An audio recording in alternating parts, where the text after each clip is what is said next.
ጤና ይስጥልን የዲያስፖራ ሚዲያ ኔትወርክ ተከታታዮች ትዝታ በላቸው ነኝ። በሌላ ዝግጅት ተገናኝተናል። ዛሬ በካንሰር ላይ የጀመርነውን ውይይት ነው የምንቀጥለው። በነገራችን ላይ ባለፈው ዝግጅቱን በመከታተል ጥያቄ ለላካችሁልን አስተያየት ለሰጣችሁን ተከታታዮች በጣም እናመሰግናለን። ጥያቄያችሁን ዛሬ ዶክተር አንተነህ ተስፋዬ የካንሰር ስፔሻሊስቱ በቅድሚያ ይመልስና ወደ ሌላ ዝግጅት እንሄዳለን። ዛሬ የምናተኩረው በጡት ካንሰር ላይ ነው እና ዶክተር አንተነህ እንግዲህ ጊዜውን ሰውቶ ለማህበረሰቡ ሲል ነው ይሄንን በነፃ ይሄንን መረጃ የሚሰጠን። እናንተ ደግሞ በበኩላችሁ ይሄንን መረጃ ለሌሎች ሼር በማድረግ ፕሮግራሙንም ሰብስክራይብ በማድረግ እንድትረዱን እንጠይቃለን። ከኛ ጋር ቆዩ።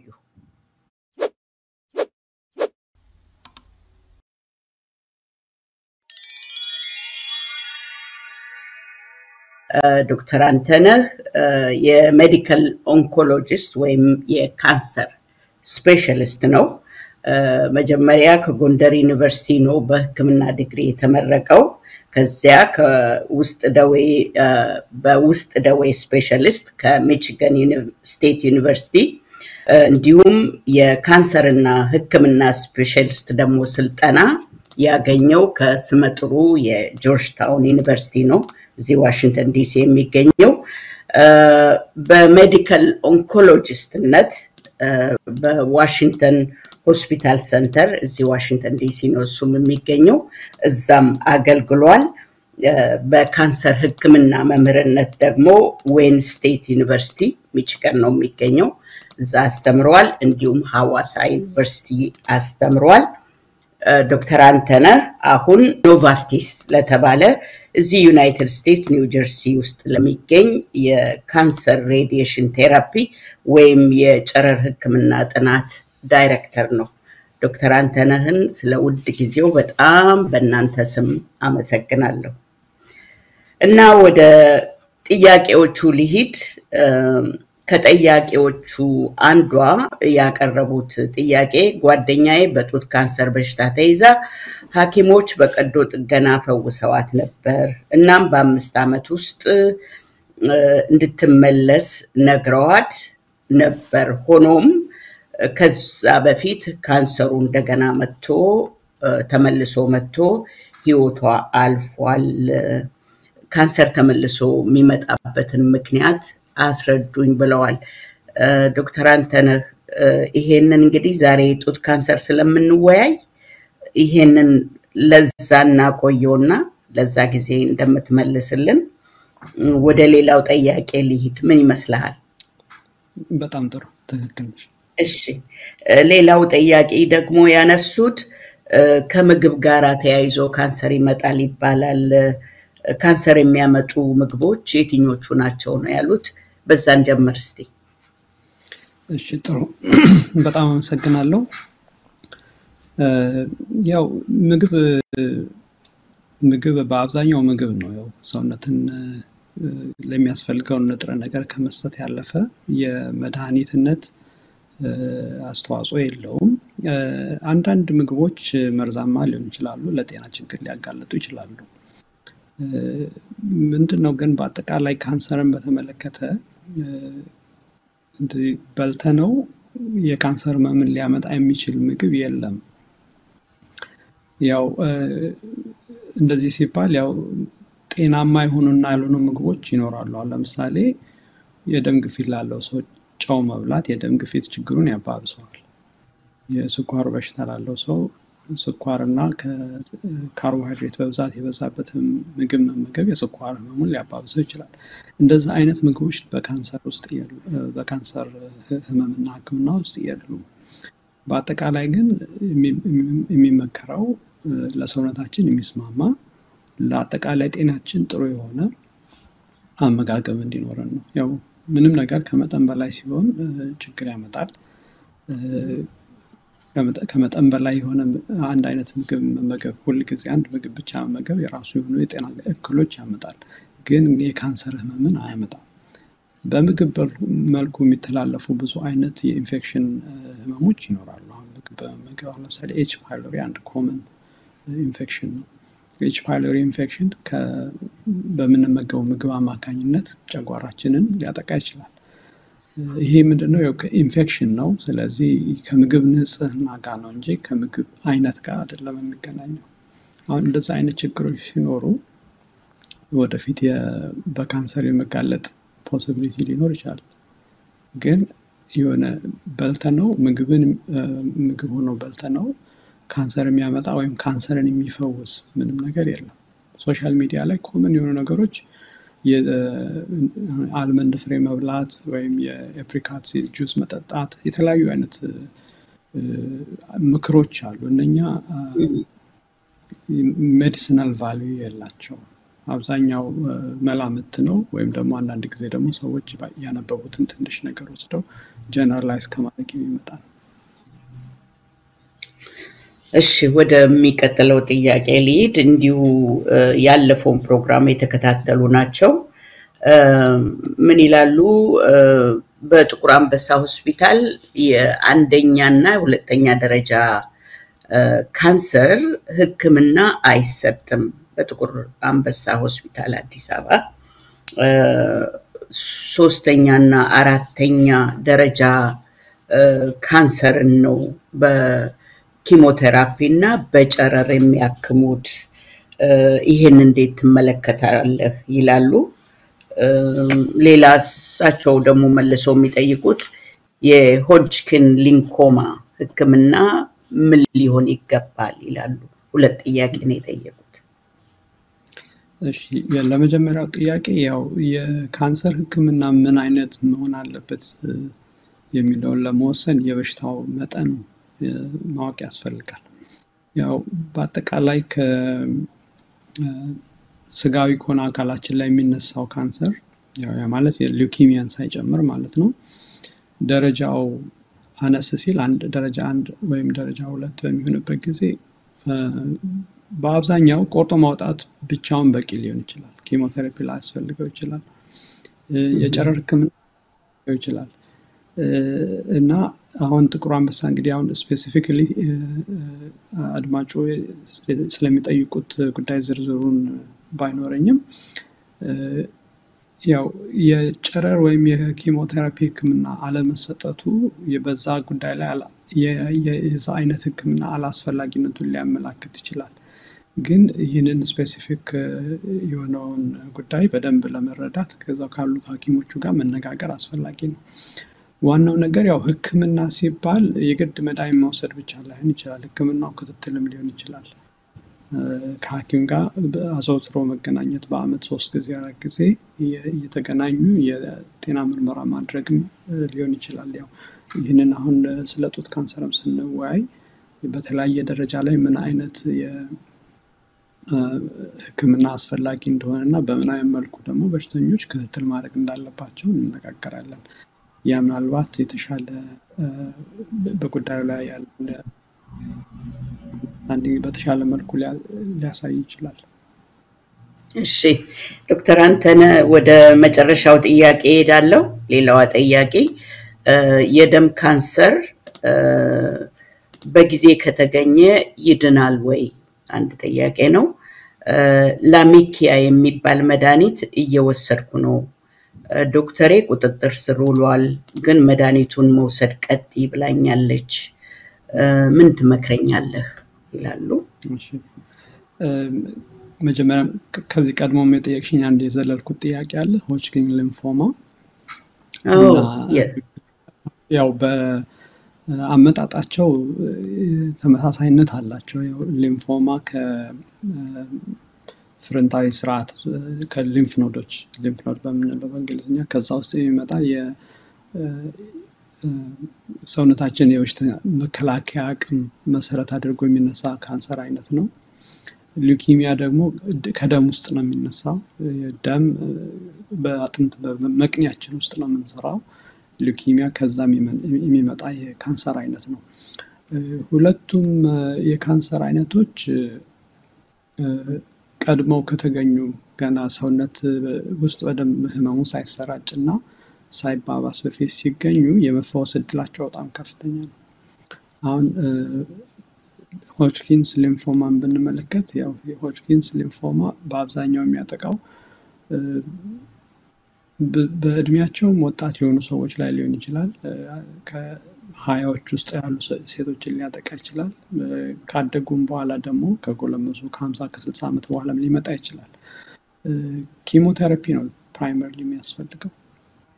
ኪሞቴራፒ ለተወሰኑ ቦታዎች ደግሞ የጨረር ህክምና ሊያስፈልገው ይችላል። የመፈወስ እድሉ በጣም ከፍተኛ ነው።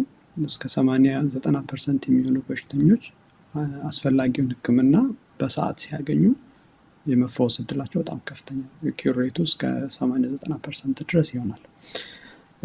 ሊውኪሚያም ያው ብዙ አይነት ሊውኪሚያ አለ። አሁን ደማችን ውስጥ ብዙ አይነት ሴሎች አሉ።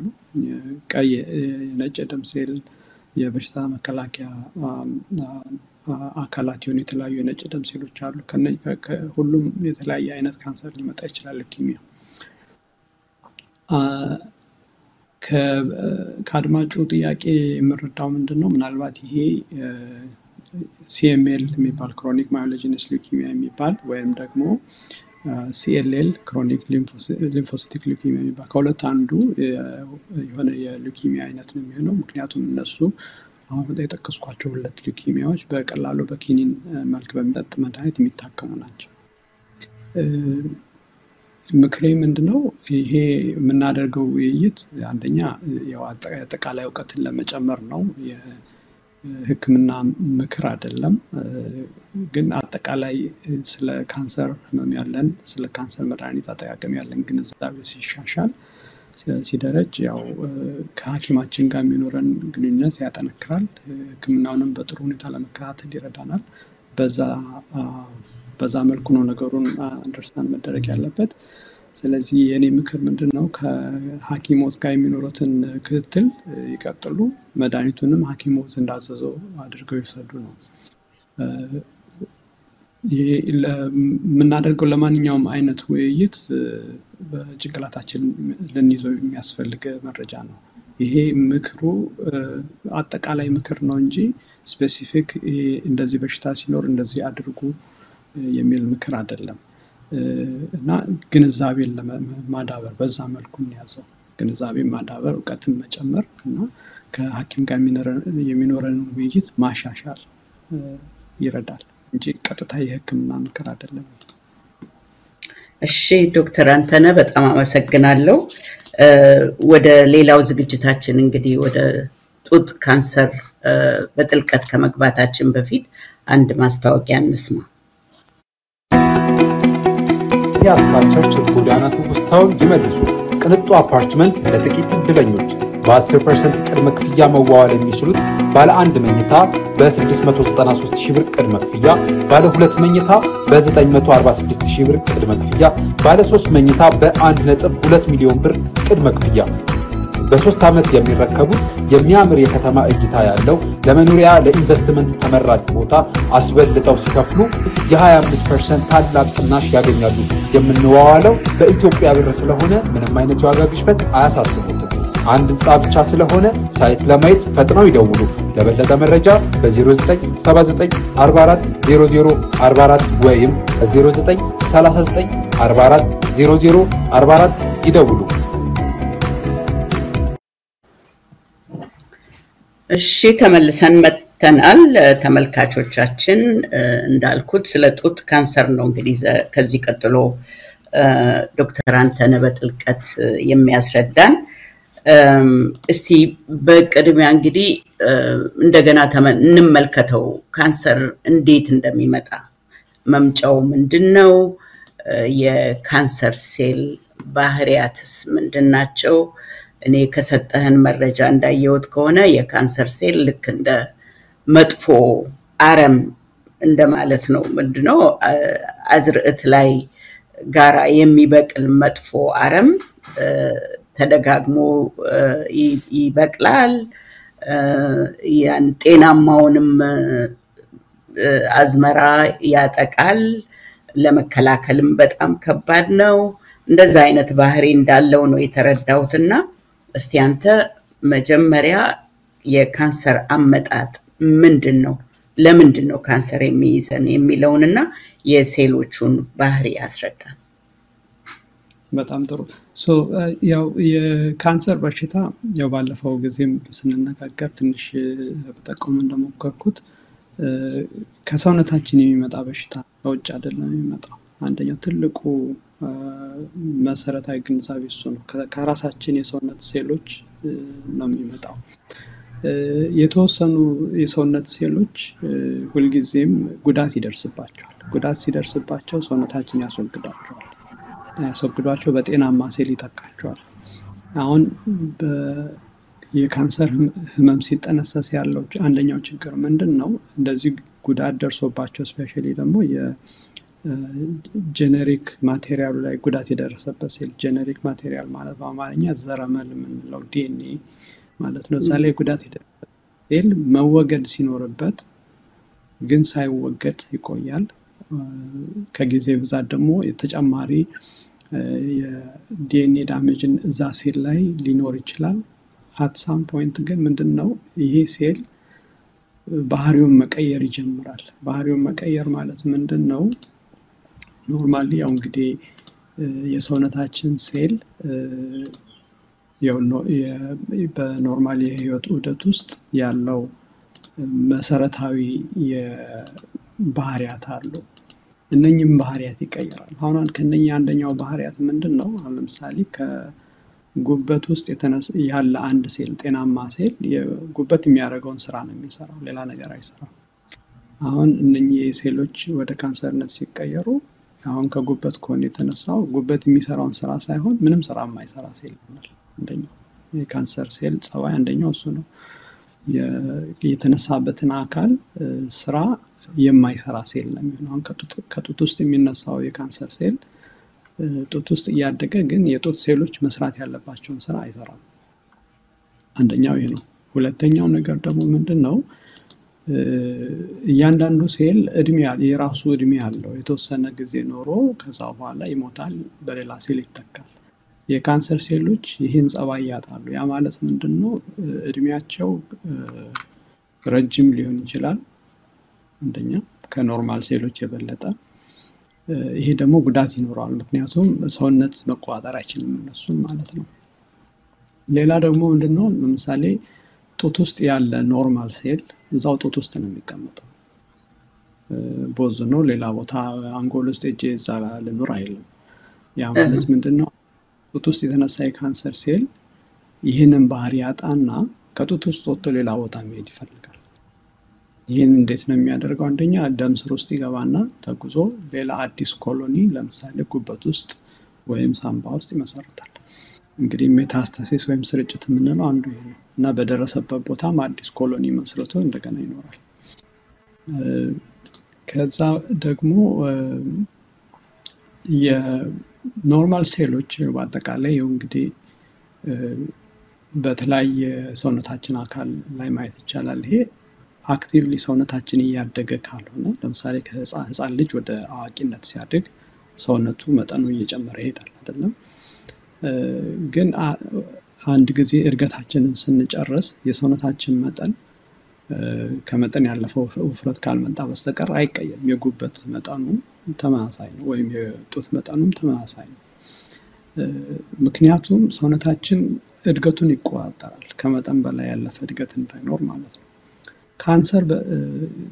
በካንሰር የተጠቁ ሴሎች ለእንደዚህ አይነት የሰውነት ቁጥጥር ምንድነው ሪስፖንሲቭ አይደሉም። ያ ማለት ሰውነት ይህን አርጎ አታርጉ ቢላቸውም አይከተሉም ያንን ህግ። ስለዚህ እንደፈለጉት ያድጋሉ። እና አሁን ይህን ሁሉንም አንድ ላይ አድርገን ስናየው ቤዚካሊ ምንድነው የሚሆነው? የካንሰር ሴሎች አንድ ኦርጋን ውስጥ በሚያድጉበት ጊዜ ጡትም ሆነ የትም ጉበትም ጨጓራ የትም ያሉበት ቦታ ላይ እነኛ የሴሎች ክምችቶች መስራት ያለባቸውን ስራ አይሰሩም። አጠገባቸው ላሉት ኖርማል ሴሎች እንቅፋት ናቸው። ምግብ ይሻማሉ፣ ምክንያቱም እነኚህ ያው ለረጅም ጊዜ የሚኖሩና ስራ የማይሰሩ ግን ምግብ ተመጋቢ ናቸው። ስለዚህ ሰውነት የሚያገኘው ምግብ እየተመገቡ ሰውነት ማልኒትሪሽን ውስጥ እንዲገባ ያደርጋል። ብዙ ጊዜ በካንሰር የተጠቁ ሰዎችን ስናይ ሰውነታቸው ይመለምናል፣ ይከሳል። ያው ምግቡን እየበሉትም ቢሆን የት ነው የሚሄደው? የካንሰሩ ከመጠን በላይ ምግቡን ስለሚመገብ ስለሚሻማቸው ማለት ነው።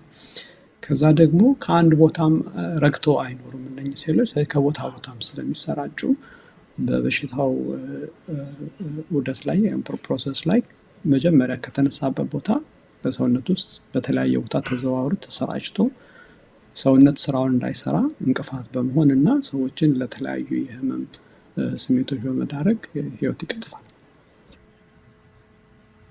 እሺ እንግዲህ ስለ ሴሎቹ ካስረዳን ዘንዳ አሁን ወደ ጡት ካንሰር ራሱ ላይ እናትኩርና የጡት ካንሰር በብዛት ሰዎችን የሚይዝ ሴቶችን 99% ወንዶችን ደግሞ 1% ብለሃል። እንደው በዓለም ዙሪያ ከሌሎች ካንሰሮች 12% የጡት ካንሰር እንደሆነ ነው በጽሁፍህ የገለጽክልንና እስቲ ይሄንን በዝርዝር አስረዳን ስለ ጡት ካንሰር ልዩነቱ። አሁን በቁጥር ከሄድን በጡት ካንሰር የሚጠቁ ሰዎች በዓለም ላይ ከፍተኛ ከሚባሉት ነው። ከአንድ ኦርጋን ነው የጡት አንድ ኦርጋን ነው እና ከአንድ ኦርጋን ላይ ይህን ያህል ካንሰር ይመጣል በጠቀስሽው መሰረት ቅድም እና ይህ ብዙ ነው በቁጥር ደረጃ ስናየው። ከዛም ተጨማሪ ደግሞ በጡት ካንሰር የሚጠቁት ሴቶች አብዛኞቹ ፕሮዳክቲቭ በሆነ እድሜያቸው ላይ ነው የሚከሰተው። አሁን በአጠቃላይ ስንመለከተው ያው ምንድነው ካንሰር የሰው ልጅ እድሜ እየጨመረ ሲሄድ የምናየው የካንሰር መጠንም እየጨመረ ይሄዳል። ግን የጡት ካንሰር እስከ 40 እና 50 ዓመት ትንሽ ከሌሎቹ ካንሰሮች በ10 ዓመት ቀድሞም ራሱ ሊከሰት ይችላል እና ብዙ በቤተሰቦችም ላይ በግለሰብ በአንድ ሰውም ህይወት ላይ በኮሚኒቲም ላይ ብዙ ኢምፓክት አለው። ምክንያቱም ያው ሴቶች የማህበረሰባችን ኢንጂኖች ናቸው፣ አንቀሳቃሾች ናቸው። ማለት አንድ ቤተሰብ ውስጥ እናትየዋ ከታመመች ቤተሰቡ የመበተን እድሉ ከፍተኛ ነው። በማንኛውም ማህበረሰብ ውስጥ ትክክል ነው። ምንድነው አሁን የጡት ካንሰርን አንድ ሌላ ዩኒክ የሚያደርገው ነገር እንደ ሌሎቹ ካንሰሮች አሁን ለምሳሌ እንደ ሳምባ ካንሰር ወይም እንደ አንጀት ካንሰር ኦርጋኑ ሩቅ ቦታ አይደለም ያለው፣ ኦልሞስት ኤክስተርናል ደረት ላይ ነው ያለው። ስለዚህ በቀላሉ የመገኘት እድል ይኖረዋል። ሌሎቹ ኦርጋኖችን ግን ያው አሰሶ ለማግኘትም ሞር አስቸጋሪ ነው። በአሁን እንደገና ሌላ ማስተዋል ያለብን ምንድነው ያው የጡት ካንሰር ትራዲሽናሊ ከሴት ጾታ ጋር ተያይዞ ቢሆንም የሚታወቀው ወንዶችም ላይ ሊከሰት ይችላል። ይሄ ምንድነው ምክንያቱ የጡት ኦርጋኑ ይሄ ብሬስት የምንለው ኦርጋን ወተት የሚያመነጨው ክፍል በወንዶችም በሴቶችም አለ። ወንዶች ላይ አላደገም። ያው ስንፈጠር ትንሽዬ ያው ኤምብሪዮ መጀመሪያ ሲፈጠር ሆድ ውስጥ ጡት ይኖራል። ወንድም ሆኖ ማደግ ይችላል፣ ሴትም ሆኖ ማደግ ይችላል። ግን ኦቨር ዘ ኮርስ ኦፍ ሆድ ውስጥ እናት ሆድ ውስጥ ባለው ማህፀን ውስጥ ባለው እድገት ሴት የሚሆነው ጽንስና ወንድ የሚሆነው ጽንስ አልቲሜትሊ የሚኖረው የጡት መጠን ነው የሚለያየው። ስለዚህ ያው ወንድ ውስጥ የጡት ቲሹ አለ፣ ግን እንደ ሴቶች በብዛት አይታይም። ምክንያቱም ወንዶች ያላቸው የኤስትሮጅን መጠን በጣም ዝቅተኛ ስለሆነ ጡታቸው አድጎ በኤስትሮጅን ምክንያት የካንሰር ተጠቂ መሆን እድሉ ዝቅተኛ ነው። ግን የጡት ካንሰር ወንዶች ላይ አይከሰትም አይደለም። አሁን ስታቲስቲክሱን ስናይ ካሉት የብረስት ካንሰር ኬዞች በአጠቃላይ 99% የሚሆኑት ሴቶች በሽተኞች ሲሆኑ 1% የሚሆኑት ወንዶች ናቸው። አሁን ይህንን እንደ ኮንቴክስት አድርጌ ባስቀምጥልሽ በአሜሪካን ሀገር ውስጥ በአመት ወደ 300,000 የሚደርሱ የብረስት ካንሰር ተጠቂዎች ይኖራሉ በአመት። ከዛ ውስጥ ግን ወደ 5000 አካባቢ የሚሆኑት ወንዶች ናቸው። ያ አንድ ምሳሌ ነው። ቁጥሩ ትንሽ ነው የወንዶች ላይ ግን ይታያል። እኔ በክሊኒካል ፕራክቲስ ያለው ፕሮባብሊ ወደ 5 ወንዶች በሽተኞች አክሜያለሁ ወይም በህክምናቸው ላይ at some point ተሳትፌያለሁ አይቻለሁ። ያ ማለት ምንድነው ኮመን አይደለም ግን አለ። ስለዚህ የሴቶች ችግር ብቻ አይደለም የሴቶችም። እንግዲህ ስለ ጡት ካንሰር ደግሞ በሰጠን ዝርዝር መረጃ የራሱ የጡት አወቃቀር ለበሽታው አስተዋጽኦ ሊያደርግ እንደሚችል ከሞላ ጎደል ይሄንን ብታብራራለን። እሺ አሁን የጡት ካንሰርን የሚያጋልጡ ነገሮች ምንድን ናቸው? አሁን የተወሰኑ በደንብ የታወቁ ምክንያቶች አሉ። ከ50% የሚሆኑት ሴቶች የጡት ካንሰር ሲያዙ ምንም አይነት የታወቀ አጋላጭ መንገድ የሌላቸው ናቸው። 50% ማለት በቃ there is no known risk factor ፋሚሊ በቤተሰብ የተላለፈም ችግር የለም ወይም አሁን ከምንጠቅሳቸው ውስጥ ማንኛቸውም አይነት ምክንያት ተብሎ ሊጠረጠሩ የሚችሉ ነገሮች የሌላቸው ሰዎች ናቸው 50% የሚሆኑት። ያ ማለት ያው ብዙ ያልታወቁ ነገሮች ይኖራሉ። ግን አሁን እስቲ ሪስክ ፋክተርስ ወይም የመያዝ እድልን የሚጨምሩ ነገሮችን እንወያይና አንደኛው ያው ባለፈውም ትንሽ እንደጠቀስነው በዘር የሚተላለፍ የጄኔቲክ ዲፌክትስ ነው። ይሄ አሁን እንደ BRCA gene mutation የሚባላሉ ከወይም ተያይዞ ከዛ ጋር የሚመጡ ያ ማለት ምንድነው ቤተሰብ ውስጥ ብዙ ሴቶች በጡት ካንሰር ዳያግኖስ ነበራቸው ማለት ነው። ያው ጂኑን ቴስት ማድረግ ካልተቻለ ኢንዳይሬክትሊ ማየት የምንችለው ምንድነው ቤተሰብ ብዙ የጡት ካንሰር የመያዝ እድል አለ ወይ? ለምሳሌ በሴት በኩል ነው የሚሄደው በሴት ዘመድ በኩል። ስለዚህ እናት፣ እህት፣ አክስት እንደዚህ አንድ ሁለት ወይም ከዛ በላይ ሴቶች በቤተሰብ ውስጥ በዘር ሐረግ ውስጥ የጡት ካንሰር ህመም ተጠቂ ከነበሩ የአንድ ሰው የጡት ካንሰር በሽታ ተጠቂነት ይጨምራል ከኖርማል ሌላ ምንም አይነት ታሪክ የሌላቸው ሰዎች ጋር ሲወዳደር። ይሄ አንደኛው ነው። ሁለተኛው በጣም ኢምፖርታንት የሆነው እና ብዙ ጊዜም ደግሞ በደንብ አስተውለን የማናየው ነገር ሴቶች በእድሜያቸው ውስጥ የሚኖራቸው የኤስትሮጅን ሆርሞን ኤክስፖዠር ነው። ያ ማለት ምንድነው? ኤስትሮጅን ከኦቨሪ ነው የሚመጣው። ኦቨሪ ያው በማህፀን አጠገብ ያለ የሴት እንቁላል ማምረቻ አለ። ኦቨሪ በአማርኛ ምን እንደሚባል አላውቅም። ግን ማህፀን ነው አይደለም፣ ማህፀን አይደለም። ማህፀን ውስጥ ያለ ነገር ነው። እና ኦቨሪ የሚባሉት ቤዚክሊ የሴቶች ዘር ማምረቻ ክፍል ነው። አሁን ለወንዶች ቴስቲክል ወይም በአማርኛ ቆለጥ የምንለው ስፐርም ሴሎችን የሚያዘጋጅ፣ የሴቶች ውስጥ ደግሞ ያለ ኢኩይቫለንት ኦርጋን ነው ኦቨሪ። እና ለአቅመ ሔዋን ስትደርስ ጀምሮ ከዛን ጊዜ ጀምሮ የሜኖፖዝ ወይም ማረጥ የሚለው ደረጃ እስክትደርስ ድረስ ኦቨሪስ ኤስትሮጅን እና ፕሮጀስትሮን ያዘጋጃል። ይሄ የሚዘጋጀው ሆርሞን በወር ውስጥ በተለያየ ጊዜ ላይ መጠኑ ከፍ ዝቅ ይላል እና ይሄ ከማህፀን የሚኖረውን የሜንስትሩዋል ሳይክል ይቆጣጠራል።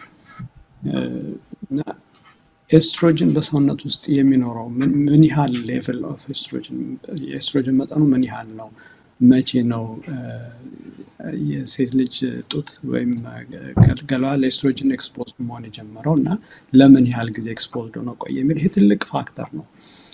ይሄ ምን ማለት ነው? እድሜያቸው በተለምዶ ከምናውቀው ጊዜ ቀደም ብለው ለአቅመ ሔዋን መድረስ አንድ ሪስክ ፋክተር ነው። ለምሳሌ ቲፒካሊ ለአቅመ ሔዋን ደረሰች የምትባለው የፒውበርቲ ሳይኖች የሚመጡት ወደ 13-14 ዓመት አካባቢ ነው። አሁን ግን የምናየው ያው ብዙ ሴቶች እስከ as early as 8 ዓመት ጀምሮ ለፒውበርቲ መድረስ አለ።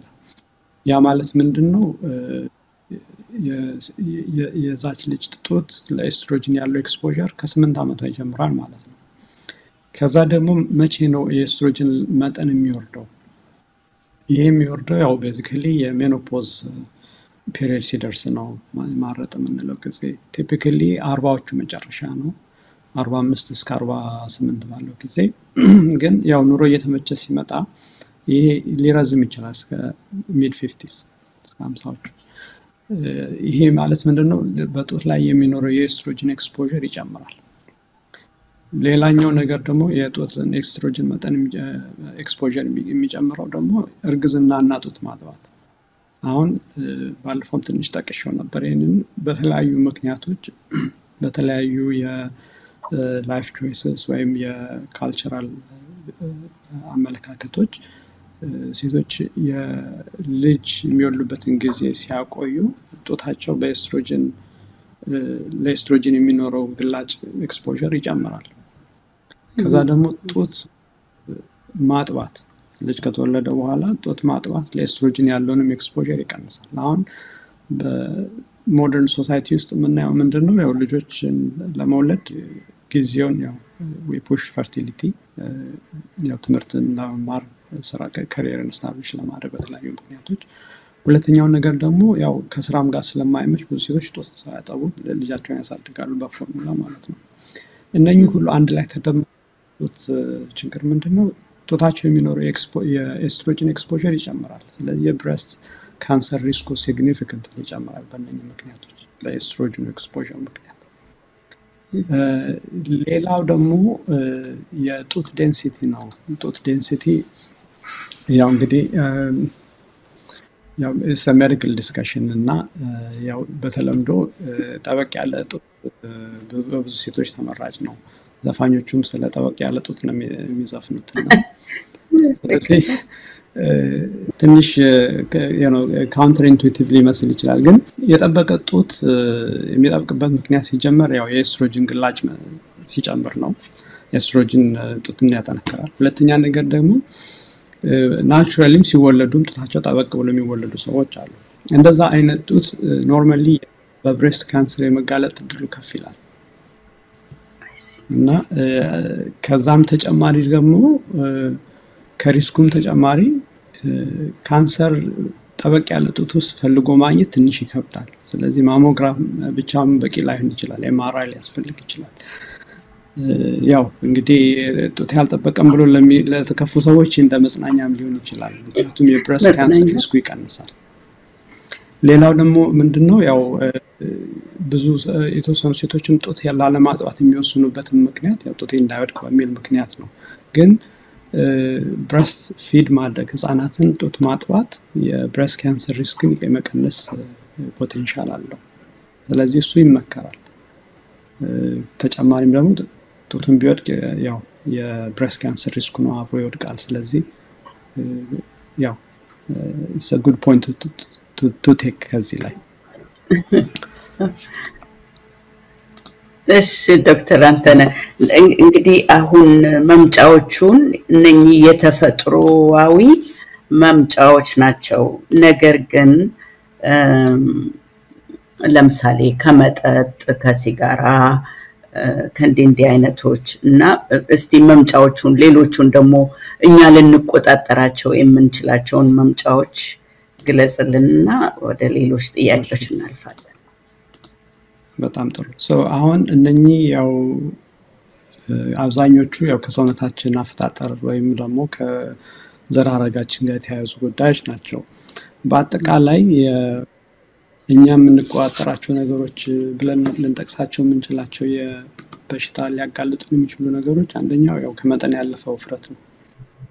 ምንድነው የመጠን ያለፈው ውፍረት? አንደኛው ችግሩ ሰውነታችን ውስጥ ያለው አዲፖስ ቲሹ በአማርኛ ጮማ ነው የምንለው እንግዲህ ከቆዳ ስር ያለ ይቅርታ በበዛ ቁጥር ኤስትሮጅን የማምረት ችሎታ አለው ጮማ። ከሰውነታችን ውስጥ ያው ኤስትሮጅን ከሁለት ሶስት የተለያዩ ቦታዎች ይመጣል። ኦቨሪ ቅድም ዋነኛው ሶርስ እሱ ነው ብለናል። ሌላ ደግሞ አድሬናል ግላንድስ የሚባሉ ኩላሊት አናት ላይ ያሉ እንደ ኮፍያ ያሉ ሁለት ኦርጋኖች አሉ። እነሱም ኤስትሮጅን ያመርታሉ። ከዛ ተጨማሪ ደግሞ የቆዳ ስርና በሆድ ዕቃ ውስጥ ያለው የጮማ መጠን ነው። ጮማው በአጠቃላይ ኤስትሮጅንን በሰውነታችን ውስጥ ያለውን ኤስትሮጅን አክቲቭ ያደርገዋል። ሁለተኛ ደግሞ መጠኑንም ይጨምራል። ስለዚህ ውፍረት ከመጠን ያለው ውፍረትን መቆጣጠር አስፈላጊ ነው። ሌላ ደግሞ ያው ማጨስ በማንኛውም መልኩ ለሰውነት ችግር ያመጣል። ግን ሲጋራ ማጨስ ከጡት ካንሰር ጋር ቀጥታ ልክ እንደ ሲጋራ ማጨስና በሳምባ ካንሰር የመያዝ እድል እንደዛ አይነት ሪሌሽንሽፕ የለውም። ግን በአጠቃላይ የማንኛውንም አይነት ካንሰር የመያዝ እድል ሲጋራ ማጨስ ይጨምራል። ያው ሲጋራ ሲባል የግድ ሲጋራ አይደለም፣ ቶባኮ በአጠቃላይ የትንባሆ ፕሮዳክቶች ይህ ማለት ሺሻንም ይጨምራል። ሺሻ አሁን በማህበረሰባችን ውስጥ በጣም ፋሽነብል የሆነ የትርፍ ጊዜ ማሳለፊያ ነው። የሚታኘክ ቶባኮ ትንባሆ በአፍ የሚታኘክ እነሱም አለ። በአጠቃላይ ሁሉም አይነት የቶባኮ ፕሮዳክቶች ችግር ሊያመጡ ይችላሉ። ከጡት ካንሰር ሪስክ ጋር የማይገናኙ ነገሮች ምሳሌ ከዚህ በፊት ያው ብዙ ጊዜ የተጠየኳቸውም ጥያቄዎች ናቸው በክሊኒክ ውስጥም ከዚህ በፊት ጽንስ ማስወረድ የጡት ካንሰር ሪስክን አይጨምርም። ኦኬ አሁን ኮመንሊ ብዙ ጊዜ ሴቶች ያው ዲስከሽኑንም በግልጽ ለማድረግ ትንሽ ይከብዳል። ምክንያቱም በጣም ፕራይቬት የሆነ ሜዲካል ሂስትሪ ነው። ኢንዲዩስድም ሆነ ስፖንቴኒየስሊ ሃፕን የሚያደርግ አቦርሽን የጡት ካንሰርን የመያዝ እድል አይጨምርም። ሌላ ደግሞ የምግብ ምርጫ አሁን ለምሳሌ ቅባት የበዛበት ወይም ቅባት የሌለው ምግብ መመገብ የጡት ካንሰር ሪስክንም አይጨምረውም አይቀንሰውም። አትክልትና ፍራፍሬ በዛም ማነሰም የጡት ካንሰር ሪስክን ዴፊኒቲቭሊ የመቀነስ ወይም የመጨመር ቴንደንሲ የለውም። ቫይታሚን ሰፕሊመንት ይሄም ከጡት ካንሰር ጋር ምንም የተያያዘ ኮዝ ኢፌክት ሪሌሽንሺፕ የለውም።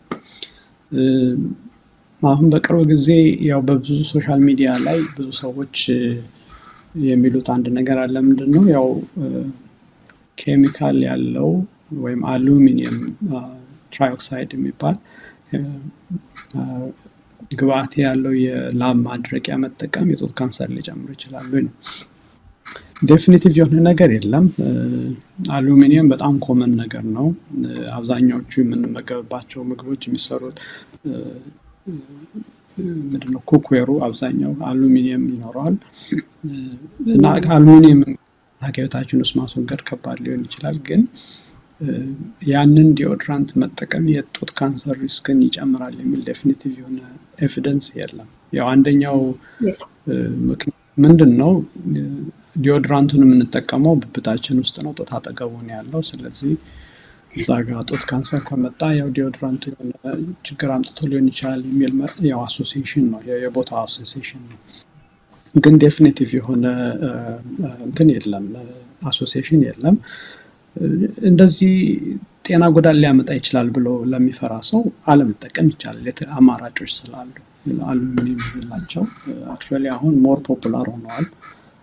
እነሱን መጠቀም ይቻላል። ሌላ ደግሞ የጡት ማስያዣ የሚሰራበት ግብአት እና ጡት ካንሰር ምንም ግንኙነት የላቸው የለው። የጡት ማስያዣ የሚሰራበት ማቴሪያል ፕላስቲክ ሆነ ብረት ኖረው ያው አንኮምፎርታብል ኮምፎርታብል ሊሆን ይችላል። ከዛ ያለፈ ግን የጡት ካንሰር ጋር የሚያያዝ ነገር የለውም። ያ ማለት ምንድነው ያው ቆዳ ላይ ያለ ነገር ውስጥ ያለውን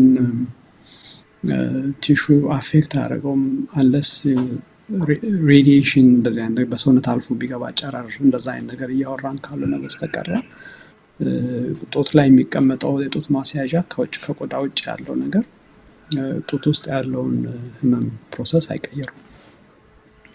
የሌላ ኮመንሊ አሜሪካ ውስጥ የምጠየቀው የነበረው ያው ለሌሊት ስራ መስራት ነው። ለሌሊት ስራ መስራት ምክንያቱም ያው እዚህ 3 አይነት የስራ ሽፍቶች ስላሉ ስትረስ መብዛት፣ እንቅልፍ ሰዓት መዛባት የካንሰር ሪስክን ይጨምራል ብሎ የጠየቁኝ ብዙ ሰዎች አሉ። ይሄ ዴፊኒቲቭሊ የታወቀ ነገር አይደለም። ትልልቅ ጥናቶችም እንደሚያሳዩት ያው ሁልጊዜም ለሊት ስራ የሚሰሩ ሰዎች አሉ። እነሱ የተለየ ካንሰር የመጋለጥ ተጨማሪ በካንሰር የመጋለጥ እድል የላቸውም እና እነኚህ ያው በማህበረሰባችን ውስጥ ያው በደንብ ያልተረዳናቸው ግን ያው ሌላ የጤና ችግር ሊያመጡ የሚችሉ ግን ካንሰርን ስፔሲፊካሊ አያመጡም ብለን የምናስባቸው ነገሮች ናቸው። እሺ ዶክተር፣ እስቲ እንግዲህ አሁን ወደ ምልክቶቹ እንሂድ። ብዙ ጊዜ ማንኛቸውም ካንሰሮች ሲይዙን ህመም አይሰማም፣ እንደው ጸጥ ብለው ነው ሰውነታችን ውስጥ የሚገቡት። ለዘገየ ምርመራ ምክንያቱ እሱ ነው የሚሉ ሰዎች አሉና በምንድን ነው የምናውቀው የጡት ካንሰር ሲይዘን? እንዴት ነው የምናውቀው? ጥሩ ጥያቄ ነው ይሄ። ያው በአጠቃላይ ያው ይሄ ለብዙ ካንሰሮች ትክክለኛ ኢንፎርሜሽን ነው የነገርሽኝ። ምንድነው አንድ ጊዜ የሰውነት ኖርማል ሴሎች ወደ ካንሰር ተቀይረው አድገው የተወሰነ መጠን እስኪደርሱ ድረስ ብዙም ሰውነታችን ላይ የህመም ምልክት ላይኖር ይችላል እና ብዙ ጊዜ የህመም ምልክቶች የሚጀምሩት ካንሰሩ አንድ ቦታ ላይ አድጎ አይደር በእጃችን ፊል ማድረግ ስንችል ወይም ደግሞ ከተነሳበት ቦታ ወጥቶ ሌላ ቦታ ሲጓዝ፣ ለምሳሌ ጡት ተነስቶ ሳምባ ላይ ቢሄድ የትንፋሽ ማጠር እንደዚህ አይነት ስሜቶች ወይም ጉበት ውስጥ ሲሄድ እንደዚህ አይነት ችግሮች ማለት ነው። ኤርሊ ማለት ገና በሽታው ከነሳበት ቦታ ሳይሰራጭ በፊት ብዙ ሰዎች የህመም ምልክት የላቸው። ስለዚህ ምንድነው እድሜያቸው በጡት ካንሰር ምንድነው ያው ይቅርታ በአማርኛ አሁን እድሜ ከ50 ዓመት በላይ ሲሆን በብሬስት ካንሰር የምድል ከፍተኛ ይሆናል። እድሜ ወደ 50 እየተጠጋ ሲመጣ ሁሉም ሰው ባይታመምም የካንሰር ምርመራ በአመት ወይም በሁለት ዓመት አንድ ጊዜ እንዲያደርግ ይመከራል። አሁን በአንድ ወቅት እቺ 50 ያልኳት እድሜ 40 ነበረች። ቲንክ 2008 አካባቢ ነው የተቀየረው። ምንድነው ማሞግራም ወይም የጡት ራጅ የሚባለው ፕሮሲጀር ህመም ስላለ ሳይሆን ጤነኛም ለሆኑ ሰዎች ካንሰር ገና ኤርሊ እየጀመረ መሆን አለመሆኑን ለማየት በአመት ወይም በሁለት ዓመት የሚደረግ ምርመራ ህመም በሌላቸው ሰዎች በ2008 አካባቢ ሬኮሜንዴሽኑ ሲቀየር ከ40 ወደ 50 ከፍ የተደረገበት ምክንያት እድሜው ያው የጡት ካንሰር በ40 ዓመት ላይ አይመጣም የሚል መልእክት ለማስተላለፍ ሳይሆን ሁሉንም ሴቶች ራጅ ማንሳት የምናገኘው የጡት ካንሰር ብዛት እድሜው 40 እና 50 ሲሆን በኮስት እና ኮስት ቤኔፊት አናሊሲስ ላይ በጣም ሲግኒፊካንት ዲፈረንስ አለው። ምክንያቱም ከ40 እስከ 50 ዓመት ላሉ ሴቶች ሁሉንም ኤክስሬይ ማንሳት የሚያስገኘው የይልድ ወይም የምናገኘው የካንሰር መጠን ትንሽ ነው፣ ግን በጣም ብዙ ብር እናወጣለን ሶሳይቲ። ስለዚህ ጋይድላይኑን የቀየሩት ለዛ ነው። ግን ኮንሰርን ሲኖር ወይም የፋሚሊ ሂስትሪ ሲኖር ወይም ኮንሰርን ሲኖር ያ ማለት በጣታችን በእጃችን ጡትን ዳሰን ያገኘነው ነገር ካለ ሁልጊዜም ሐኪምን ማማከር እና 50 ዓመት እስኪሞላኝ ኢንሹራንስ ያንን የሚከፍለው ተብሎ መጠበቅ አያስፈልግም። እነኚህ እድሜዎች የተቀመጡት ምንም የህመም ምልክት ለሌላቸው ሴቶች ስክሪኒንግ ቴስት ኢንሹራንስ ለመክፈል እንደ ጋይድላይን የተቀመጡት። ስለዚህ ያው አመታዊ የጡት ራጅ ምርመራ አንደኛው ነው። አሁን ስክሪኒንግ እና ኬስ ፋይንዲንግን እስቲ ትንሽ ጎን ለጎን አድርጌ ለማስረዳት ልሞክር። ምንድነው ኤክስሬይ ወይም ራጅ ማሞግራም የሚያገኘው ካንሰር በጣት የማይዳሰስ ነው። ቲፒካሊ በጣታችን ብንፈልግ አናገኘው።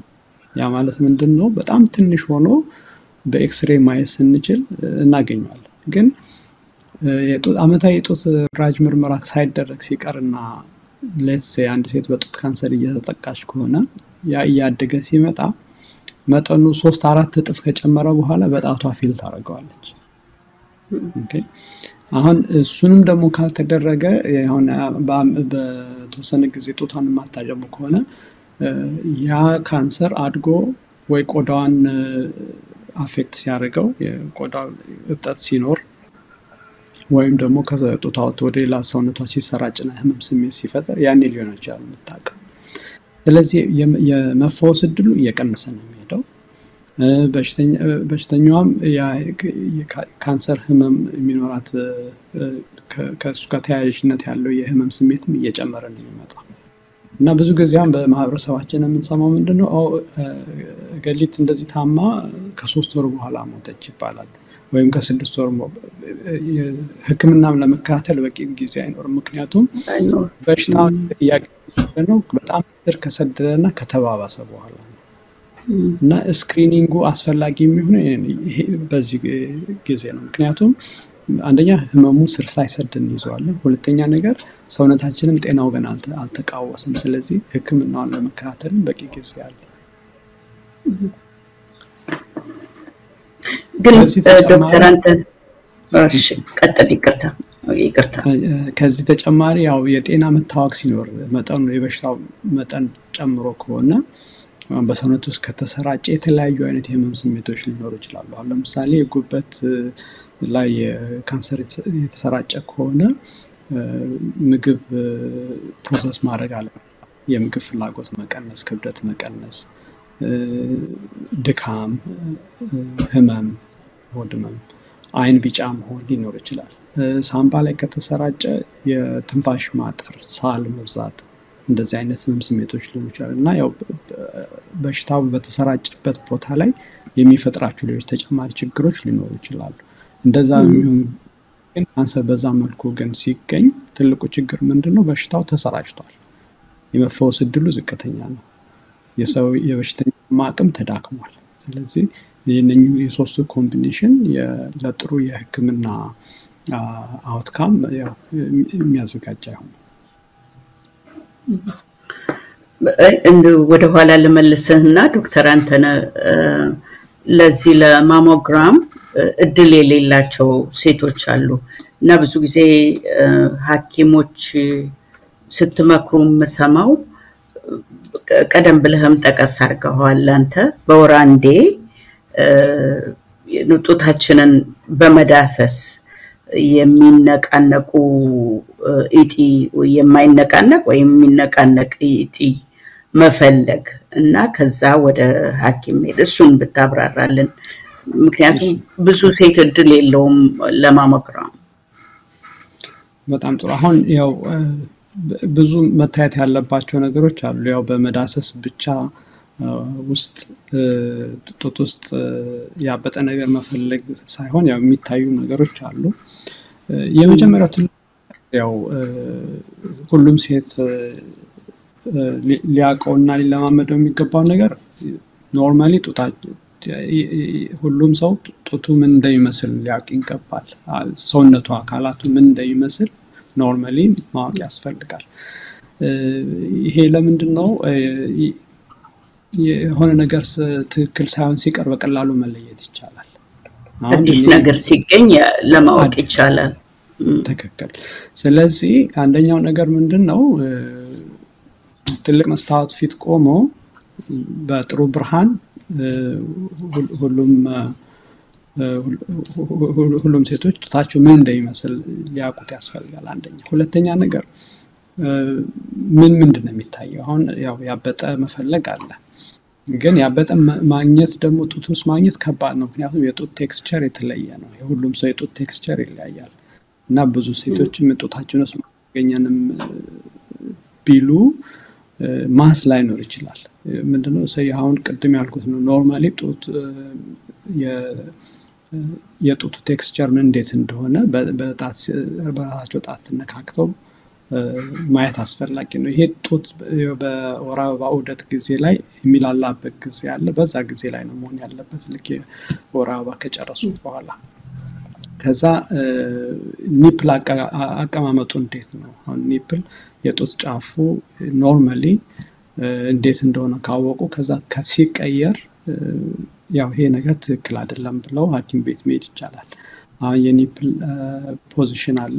ሌላኛው ነገር ደግሞ ከጡት ጫፍ የሚወጣ ፈሳሽ፣ አሁን እሱ ደም ያለው ፈሳሽ ሊሆን ይችላል፣ መግል የሚመስል ፈሳሽ፣ የተለያዩ አይነት ፈሳሽ ሊሆን ወተት የሚመስል ሁሉንም አይነት እንግዲህ ጡታቸው ምን እንደሚመስል የሚያውቁ ሰዎች እንደዚህ ያለ ለውጥ ሲኖር በቀላሉ ይለዩታል። ከዛ ደግሞ የጡት ቆዳው ምንድነው ይመስለው ኖርማሊ ይሄንን መረዳት ያስፈልጋል። አሁን የጡት ቆዳው ልክ የብርቱካን ልጣጭ ከመሰለ የብርቱካን ልጣጭ ማለት ቆዳው ከፊታችን ቆዳ ብዙ መለየት የለበትም ወይም ደግሞ ክንዳችን ላይ ካለው አሁን የብርቱካን ልጣጭን ስናየው ሻይኒ ነው ጠቃጠቆ አለው ላይ አይደለም እንደዛ አይነት የቆዳ ምልክት እንደዛ የሚመስል የቆዳ ለውጥ ካለ ያ የእብጠትን ነው የሚያሳየው። እብጠቱን በጣታችን ፊል ባናረገውም እንደዛ አይነት የቆዳ ለውጥ ሲኖር ሐኪም ማየት አስፈላጊ ነው። ሌላው ኦፍ ኮርስ ያው ላምፕ ፊል ካደረግን ነው ከውስጥ ከቆዳ ስር በጣት ሲዳሰስ የሚገኝ ላምፕ ካለ እሱም አንድ ሌላ ችግር ነው። የቆዳ መቅላት ወይም ደግሞ ሲነካ እንደ ማቃጠል መሞቅ እሱም ሌላ አንድ ችግር። ኒፕል ደግሞ ሲገለበጥ አሁን ኖርማሊ ኒፕል ወደ ውጭ ነው የሚወጣው። ኒፕል ጡት ጫፍ ነው የሚወጣው ግን ጫፋ እሷን ከተገለበጠ እሱም በጡት ውስጥ ያለ ችግሮችን አመላካች ነው። ስለዚህ በእንደዚህ አይነት ሁኔታ አብኖርማል ነገሮች ካሉ የሚታዩ ነገሮች ካሉ ሐኪምን ማማከር አስፈላጊ ነው። ይሄ የካንሰር መኖር አለመኖር ማረጋገጫ አይደለም። ይሄ ያው የጡት ውስጥ something is going on። አሁን ለምሳሌ ሲምፕል እኛ ሀገር ውስጥ ጡት ውስጥ የሚኖሩ ኢንፌክሽኖች አሉ። አሁን ኢንፌክሽንም ሊሆን ይችላል፣ ብዙ አይነት ችግሮች ሊኖሩ ይችላሉ። የግድ ሁሉ ነገር ካንሰር ነው ማለት አይደለም። ግን እንደዚህ አይነት ለውጦች ሲታዩ ሐኪም ቤት ሄዶ ሐኪም ማማከር አስፈላጊ ነው። እሺ በጣም ጥሩ ዶክተር አንተነህ። አሁን እንግዲህ እስቲ አንድ ሴት በጡት ካንሰር ተያዘች እንበል እና ከዚህ ጋር ያይዘ ምናልባት ደረጃውንም ህክምናውንም ብታብራራልን። ቀደም ብሎ ደግሞ ያቆየነው ጥያቄ ያለ የአድማጭ ጥያቄ ካለፈው ሳምንት ውይይታችን የተነሳ ጓደኛቸው ታማ ነበር። በ5 አመት ነው ተመልሶ የሚመጣው ወይንም ነይ ተመርመሪ ተብላ ከሱ ቀድሞ ግን ሴትየዋ ለመታመምና ህይወቷ ለማለፍ ችሏል እና ይሄ እንዴት ሊሆን ቻለ የሚል ጥያቄ ጠይቀዋልና ይሄንንም አያይዘህ ታብራራለህ። እሺ unfortunately እንደዚህ አይነት ታሪኮች ኮመን ናቸው። እስቲ አሁን በደም ነገሩን ለመረዳት ስለ ህመሙ ደረጃ ስቴጅ ወይም የስርጭት መጠን እናውራ መጀመሪያ። አሁን ካንሰር ከሚነሳው ጡት ውስጥ ሁለት ዋነኛ አካላት አሉ። አንደኛው ወተት የሚሰሩ ሴሎች አሉ። ሁለተኛው ደግሞ የተሰራው ወተት ሰብስበው የሚወስዱ እንደ ቱቦዎች አሉ፣ ትንንሽ ቱቦዎች። እነኛ አንድ ላይ ሰበሰቡና ትልቅ ቱቦ ሆናሉ። ትልልቆቹ ቱቦዎች ከዛ የጡት ጫፍ ላይ ከፈታሉ። ህፃን በሚጣበት ጊዜ ወተት ይወጣል። አብዛኛው ካንሰር የሚነሳው ከቱቦ ውስጥ ነው። አብዛኛው የጡት ካንሰር የሚነሳው ከቱቦዎች ውስጥ ነው እና ያው ዳክታል ካርሲኖማ ይባላል። ዳክታል ካርሲኖማ ወይም ዳክታል አድኖካርሲኖማ እና የተጻፉ ሜዲካል ሊትሬቸር ስታነቡ እንደዛ አይነት ስሞች ታገኛለህ። ዳክታል ማለት ያ ቱቦዎቹ ማለት ነው። አንድ ጊዜ ካንሰር ጡት ውስጥ ማደግ ሲጀምር እዛው የጀመረበት ቦታ ላይ ሴሎች እየተባዙ ይቆያሉ። እየተባዙ ይቆዩና እነሱ ያው ዴንሲቲ ይፈጥራሉ። ያኔ በራጅ የመታየት እድላቸው ከፍተኛ ነው። በራጅ ትንሽ እዛው ያሉበት ቦታ ላይ ብዙ ሴሎች አንድ ላይ ሆነው ዴንሲቲ ሲፈጥሩ ማለት ነው። ግን ያው ካልተገኙ ዴንሲቲ ይፈጥራሉ ማለት ምንድን ይሰበሰባሉ አንድ ቦታ ላይ ይከማቻሉ። ስለዚህ ይከማቻሉ። ሲከማቹ ዙሪያቸው ካለው ጡት ለየት ብለው መታየት ይችላሉ። ኦኬ እንደዛ ማለት ራጅ በሚነሳበት ጊዜ ያው እንደዛ ነው ማየት የሚቻለው። ራጁ ሌላ ምንም ማጂካል ፓወር የለውም። ቲዩመር ወይም ካንሰሩ እያደገበት ያለበት ቦታ ላይ ያለውን የሴል ክምችት ነው የሚያየው። ከዛ በኋላ ነው ናቹራል ፕሮግሬሽኑ ምንድነው? እዛ ቦታ እያደጉ ይቆዩና ያ ማለት ምንድነው? እዛ ጋር ያለው የሴል ክምችት መጠን የሆነ ሰዓት ላይ አንድ ሁለት ሴሎች ከዛ ጋር ተገንጥለው ደም ስር ውስጥ ይሄዳሉ፣ ወይም ደግሞ ወደ ሊምፋቲክ ቻነልስ ወይም ፍረንታዊ ስርዓት የምንለው አማርኛ እዛ ውስጥ ይገባሉ። ያ ማለት ምንድነው? በደም ስር የገባው የካንሰር ሴል ከዛ በደም ውስጥ ሰውነት ውስጥ መዘዋወር ይጀምራል። ከዛ ሲጀምር ጉበት ውስጥ ተስማሚ ምቹ ሁኔታ ካገኘ እዛ ቁጭ ብሎ አዲስ ኮሎኒ ሊፈጥር ይችላል። ያ ማለት ሜታስታሲስ ማለት ነው። እና እንደዛ ሀፕን ካደረገ አውቶማቲካሊ ስቴጅ 4 ይሆናል ማለት ነው። ወይም ስርጭት መጠኑ በደንብ በሰውነት ተሰራጨ ብለን የምንይዘው ያኔ ነው። በሊምፍ ኖድ ውስጥ ብቻ ግን ተሰራጭቶ ከዛ ብብት ውስጥ ወይም ደግሞ አንገት ዙሪያ ላይ ካሉት ሊምፍ ኖዶች ውስጥ አንደኛ ውስጥ ካንሰሩ ማደግ ከጀመረ እዛ ጋር እብጠት ሊኖር ይችላል። የብብት ስር ወይም ደግሞ አንገት ልክ ይሄ ከደረታችን ከፍ ብሎ ያለው አጥንታችን እዛ አካባቢ ያሉ ሊምፍ ኖዶች አሉ፣ እዛም ጋር ሊሰራጭ ይችላል። እና የስርጭት ደረጃው ምንድነው? አሁን የጡት ላይ ስቴጅ 0 የምንለው አለ። ስቴጅ 0 ማለት ገና ካንሰሩ ገና እየጀመረ ነው።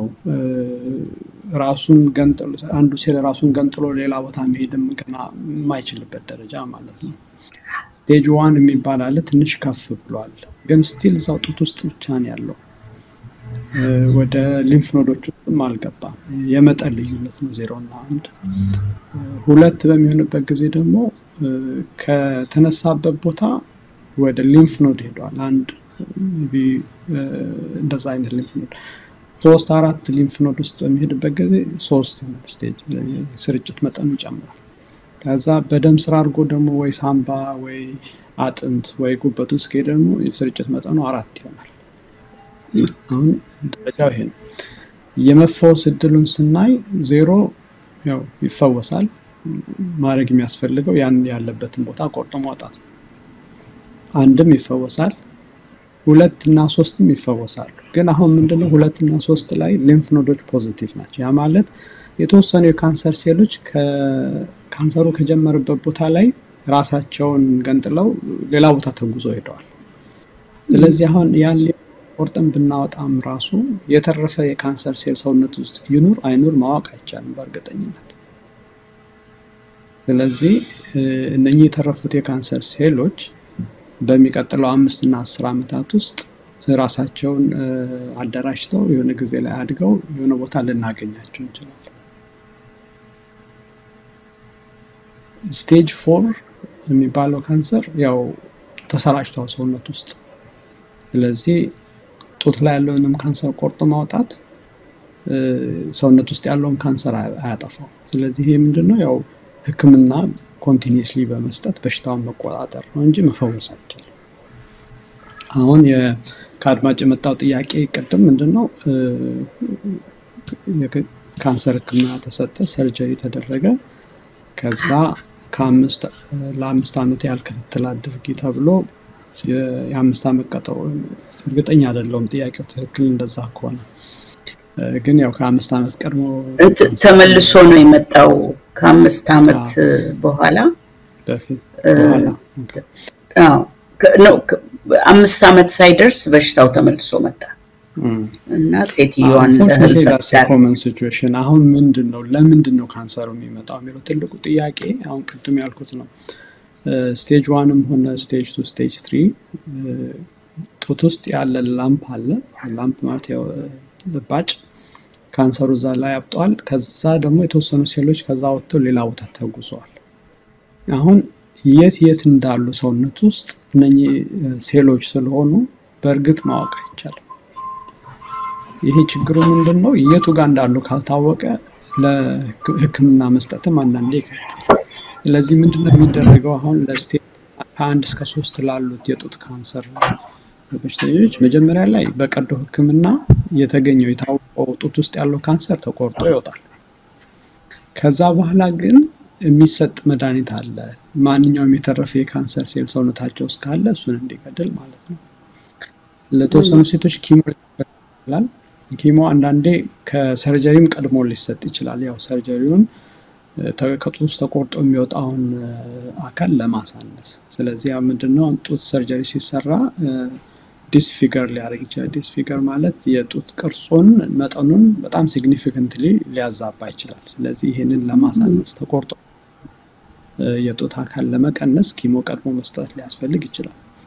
ከዛም ደግሞ ከጡት ውጭ ያሉ የካንሰር ሴሎችን ለመግደል ማለት ነው። ምክንያቱም እነሱ ካልተገደሉ ጡት ካንሰሩ ሰርጀሪም ከተሰራ በኋላ በቀዶ ሕክምና ጡት ውስጥ ያለው ካንሰር ተቆርጦ ከወጣም በኋላ ተመልሶ የመምጣት እድል ካንሰሩ ተመልሶ የሚመጣበት ምክንያት ሰውነታችን ውስጥ የቀሩ ርዝራዥ የካንሰር ሴሎች ስላሉ ነው። ስለዚህ አሁን ይሄንን ጋርደኒንግ ኤግዛምፕል ብንወስድ አሁን በእርሻ ላይ አረም ካለ ሄደን አረሙን ብንነቅል ከ3 ወር በኋላ አረም ተመልሶ ሊያድግ ይችላል አይደል? የሚያድግበት ምክንያት ያው የአረሙ ዘሮች አፈር ውስጥ እንግዲህ ተሰራጭተዋል ማለት ነው። ወይ ስንነቅል አረሙ አብቦ ፍሬ አፍርቶ አፈር ውስጥ ፍሬውን እስኪበትን ድረስ ጠብቀናል ማለት ነው። ወይም ደግሞ ሲጀመርም ብዙ የአረም ዘር ሲድ እንግዲህ አፈር ውስጥ ነበር። ለኛ አረሙን ሄዶ በእጃችን መንቀሉ ብቻውን በቂ አይሆንም። በዛ አይነት ኬዝ ምንድነው የአረም ተባይ መርጨትም አስፈላጊ ነው ተመልሶ እንዳያድግ ማለት ነው አንድ ሄደን ከነቀልን በኋላ። እና አሁን ከቀዶ ሕክምና በኋላ የሚሰጠው ኪሞቴራፒ ወይም ኤስትሮጅን ብሎከርስ ታሞክሲፌን፣ ሌትራዞል እና የመሳሰሉት መድኃኒቶች እንደ የአረም መድኃኒት አድርገን ማስወገጃ የተረፈ ዘር ካለ እሱም ማስወገጃ ማለት ነው። ምንድነው ሰርጀሪ ከተሰራና የህክምና ከተሰጠ በኋላ ትልቁ መደረግ ያለበት ሴቶች ከሐኪማቸው ጋር ሬጉላር የሆነ ፎሎ አፕ ያስፈልጋል። የመጀመሪያው 2 ዓመት በየ3 ወሩ የካንሰር ሐኪማቸውን እያዩ ስለ አላቸው ጤንነት ስለ አላቸው የህመም ስሜት ካለ ውይይት ያስፈልጋል። የተወሰኑ ስካኖችን ሊያስፈልጓቸው ይችላሉ እንደ በሽታው መጠን እና ለ5 ዓመት ክትትል ይደረጋል ሲባል ያው አንድ ጊዜ ታይተው ከ5 ዓመት በኋላ አይደለም ተመልሶ የሚገናኙት። ሬጉላር በ3 ከ6 ወር ኢንተርቫል እንደ ከሰው ይለያያል። ግን በአጠቃላይ በ3 እስከ 6 ወር ባል ክትትል ከሐኪም ጋር ያስፈልጋል። እሺ ዶክተር እንግዲህ ሁሉንም የዳሰስን ይመስለኛል። ጊዜም እየገፋን ስለሆነ እስቲ የማጠቃለያ ሐሳቦችህን አካፍለንና የዛሬውን እናጠቃልላለን። ዶክተር አንተነህ እሺ ትንሽ ስለ የህክምና መንገዶችን ጠቅለል አድርጌ ትንሽ ደቂቃ ልናገርና ከዛ ማለት አጠቃላይ ምክንያቱም ብዙ ሰዎች ጥያቄ ሊኖራቸው ይችላል። አሁን ያው ጡት ላይ የሚደረገው የካንሰር ሰርጀሪ ይለያያል። ያው እንግዲህ በተለምዶ የምንሰማው ጡት መቁረጥ ነው፣ ግን ኔሰሰሪ ጡት መቁረጥ ላይ ይችላል ማስቴክቶሚ የምንለው ሙሉ በሙሉ ጡትን ቆርጦ ማውጣት ላይ ይችላል። ያው ትልቁ ፋክተር እዚህ ጋር ምን አይነት የቀዶ ሕክምና ነው የሚያስፈልገው የሚለውን የሚወስነው ጡት ውስጥ የሚገኘው ካንሰር መጠኑ ሳይዙ ነው። ለምሳሌ በማሞግራም የሚገኝ ካንሰር ትንሽ ነው። ስለዚህ ጡትን ሙሉ በሙሉ ሳይቆርጡ በቀዶ ሕክምና ማውጣት ይቻላል። ያ ምንለው ምንድነው ላምፔክቶሚ የሚባል ሰርጀሪ አለ። ልክ ካንሰሩ ያለበት ቦታ ላይ ብቻ ሄዶ ቆርጦ ማውጣት ማለት ነው። እና ለብዙ ሴቶች የጡት ካንሰር ሕክምና ሲባል ለመጀመሪያ የሚታያቸው አንድ ጡት መቁረጥ በሚለው ነው። በዛ ሴንስ ሁሉ ጊዜ መታየት የለበትም። ስለዚህ በተቻለ መጠን ካንሰሩ ገና ትንሽ ያለ ለማግኘት መሞከር ትልቁ ነገር አንዱ። ሰርጅን የቀዶ ሕክምና የሚሰራው ሐኪሞች መጀመሪያ የሚመለከቱት ምንድነው የሚወገደው ካንሰር ከጡቱ ጋር ሲወዳደር መጠኑ ምን ያህል ነው። የካንሰሩ መጠንና የጡቱ መጠን ፕሮፖርሽን ያደርጉን። ትንሽ ከሆነ ሪሌቲቭ ቱ የጡቱ ሳይዝ ያችን ያለችበትን ቦታ ብቻ ቆርጦ ማውጣት ይቻላል። የካንሰሩ መጠን ኦልሞስት የጡቱን ያህል ከሆነ ያው እዛ ጋር ምንም ጡት ስፔር ማድረግ አይቻልም። ስለዚህ ሁሉ ነገር ተቆርጦ መውጣት ሊያስፈልገው ይችላል። ይሄ አንድ ትልቅ እንትንና ይሄ ያው ስክሪን ለማድረግ ማሞግራም አክሰስ ካለ በማሰራት ነገሮች ምንም ሳይባባሱ በፊት በማግኘት የሚደረገውን ሕክምና ማሻሻል እንደሚቻል ለማሳየት ነው። ሌላው ደግሞ የጨረር ሕክምና ነው። የጨረር ሕክምና ለአብዛኛው ከደረጃ 1 እስከ ደረጃ 3 ላሉት ሴቶች at some point ሊያስፈልግ ይችላል። የጨረር ሕክምና ቤዚክሊ ጡት ያለበት ቦታ ወይም ካንሰሩ ተቆርጦ የሚወጣበትን አካባቢ በጨረር ማከም ነው። የኤስትሮጅን ሆርሞን ማስወገድ ሕክምና ደግሞ አለ። ይሄ ምንድነው? ኤስትሮጅን ብሎከርስ የሚባሉ አሉ። እነኚህ በኪኒን መልኩ የሚወሰዱ ናቸው። ብዙ አይነቶች አሉ። በቀን አንድ ጊዜ የሚዋጡ ኪኒኖች ናቸው፣ ብዙ አይደሉም። እነኚህን በመውሰድ በሰውነት ውስጥ ያለውን የኤስትሮጅን መጠን ሲግኒፊካንትሊ መቀነስ ይቻላል። ያው ማለት የሆርሞን ሌቭሉ በጣም ሲቀንስ የጡት ካንሰር የማደግ እድሉም ይቀንሳል። ቀድም እንደተነጋገርነው ደግሞ ኤስትሮጅን ጡት ካንሰርን በምክንያትነት ከሚያመጡት አንደኛው ችግር ኤስትሮጅን ነው። ሌላ ደግሞ ሄርቱ ብሎከርስ የሚባሉ አሉ። ባዮሎጂክ ቴራፒ ናቸው። ኪሞ አይደሉም፣ በኢንፊውዥን ነው የሚሰጡት። በኪኒን መልኩ የሚሰጡም ማለት ነው። እነኚህ የጡት ካንሰር ላይ ያለ ሄርቱ የሚባል ሪሴፕተርን ብሎክ በማድረግ የካንሰር ሴል እንዲሞት የሚያደርጉ ናቸው። ከዛም መጨረሻው ደግሞ የኪሞቴራፒ ሕክምና ነው። እነኚህ ያው የጡት ካንሰር ሴሎችን ነጥለው የሚገሉ መርዛማ መድኃኒት ናቸው።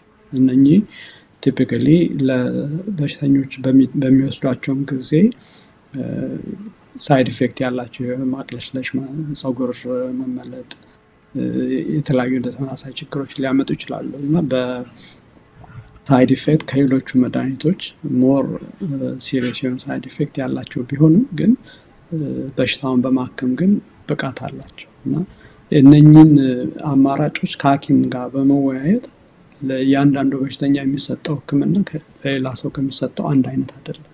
ፐርሰናላይዝ በማድረግ የሕክምና አገልግሎት ሁሉም ሰው እንዲያገኝ ይመከራል። ምክንያቱም ሕክምና በቀላሉ ሊያድናቸው ከሚችላቸው ካንሰሮች ውስጥ አንዱ የጡት ካንሰር።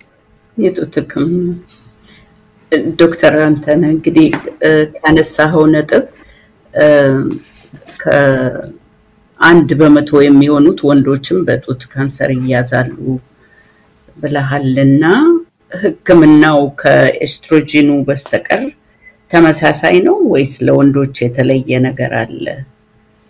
ተመሳሳይ ነው። ተመሳሳይ ነው። እንዲያውም የኤስትሮጅን ብሎከርም ያስፈልጋል።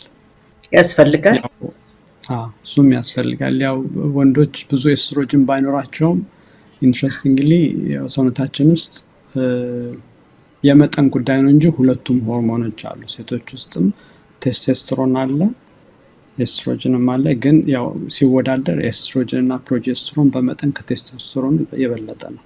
ወንዶች ላይም እንደዛ ነው። ወንዶች ላይ ቴስቶስትሮን እንዳለ ሁሉ ኤስትሮጅንም አለ። ግን የኤስትሮጅን መጠኑ በጣም ዝቅተኛ ነው እና በጡት ካንሰር ሕክምና ላይ ለወንዶች የቴስቶስትሮን ብሎከርም ያስፈልጋል።